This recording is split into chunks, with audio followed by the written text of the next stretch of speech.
ఇక రాష్ట్ర వ్యాప్తంగా దేవి శరన్నవరాత్రి ఉత్సవాలు అంగరంగ వైభవంగా సాగుతున్నాయి.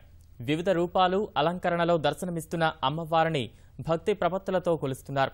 ఇలవేల్పుకు కుంకుమ పూజలు నిర్వహించిన భక్తులు ఇంటిల్లిపాదిని చల్లంగా చూడాలని వేడుకుంటున్నారు. దేవి శరన్నవరాత్రుల వేళ రాష్ట్ర వ్యాప్తంగా అమ్మవారి ఆలయాల్లో ఆధ్యాత్మిక శోభ నెలకొంది. కరీంనగర్ జిల్లా వేములవాడ శ్రీ రాజరాజేశ్వర స్వామి దేవస్థానంలో ఉత్సవాల్లో భాగంగా అమ్మవారు కాత్యాయని అలంకారంలో భక్తులకు దర్శనమిచ్చారు. స్వామివారికి మహాన్యాసక ఏకాదశ రుద్రాభిషేకం ఘనంగా నిర్వహించారు. అమ్మవారికి మహాభిషేకం, లలిత సహస్రనామ సహిత ప్రత్యేక పూజలు చేపట్టారు.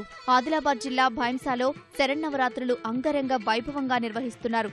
వివిధ రూపాల్లో దర్శనమిస్తున్న అమ్మవారికి ప్రత్యేక పూజలు చేశారు. పోలీసులు అడుగడుగునా సీసీ కెమెరాలతో ప్రత్యేక నిఘా పెట్టారు.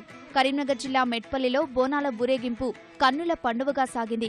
దుర్గా మండపాల నుంచి డప్పు చప్పుళ్లతో మంగళహారతులతో తరలివచ్చిన మహిళలు అమ్మవారికి బోనాలు సమర్పించుకున్నారు. మహబూబ్నగర్ జిల్లా దేవరకద్రలో ఆర్యవైశ్య సంఘం ఆధ్వర్యంలో 108 కలశాలతో మహిళలు శోభాయాత్ర నిర్వహించారు. కోలాటాలు ఆడుతూ వాసవీమాత కీర్తనలు ఆలపించారు.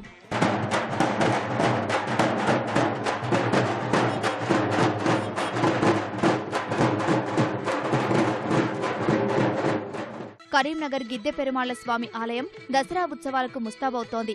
అందుకు తగ్గట్టు నిర్వాహకులు ఏర్పాట్లలో నిమగ్నమయ్యారు. నల్గొండ రామగిరి శ్రీ కనకదుర్గమ్మ ఆలయంలో మహిళలు కుంకుమార్చన, ప్రత్యేక పూజలు చేశారు. లలిత అలంకారంలో అమ్మవారు భక్తులకు దర్శనమిచ్చింది. మెదక్ జిల్లా ఏడుపాయల వనదుర్గామాత ఆలయంలో అమ్మవారు లలిత త్రిపుర సుందరి రూపంలో భక్తులకు దర్శనమిచ్చారు. తల్లి అనుగ్రహం కోసం భక్తులు కుంకుమ పూజలు చేశారు.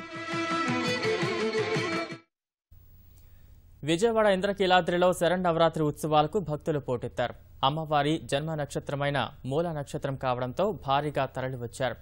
మూల నక్షత్రం రోజున సరస్వతీదేవిగా అభయమిస్తున్న అమ్మవారి దర్శనానికి వేకువజామున 2 గంటల నుంచి అనుమతించారు. అప్పటికే భారీగా బారులు తీరిన భక్తుల మధ్య తోపులాట కూడా చోటు చేసుకుంది.